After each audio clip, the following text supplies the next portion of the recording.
what have you learned since our last meeting about the evolving role of the CSO, and how can BSR help them? Sure. And I will say I will be in Singapore and also in Tokyo in about 3 months' time. So I hope to see many of the people on the seminar in person at that time.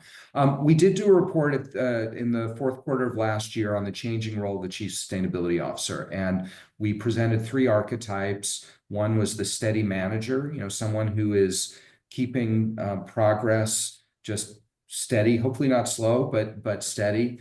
The second was the strategic advisor, someone who is really trying to ensure that sustainability strongly informs business strategy. And the fourth is more about a change maker, someone who is really transformative in what they're doing within their companies.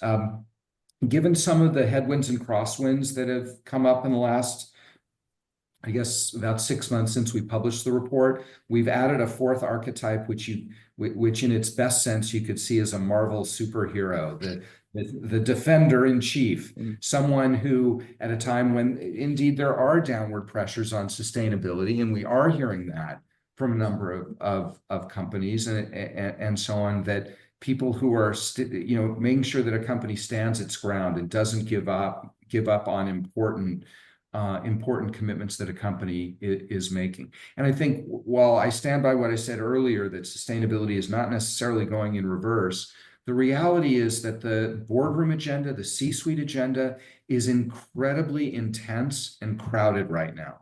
There are a lot of issues on the plate of companies and business leaders.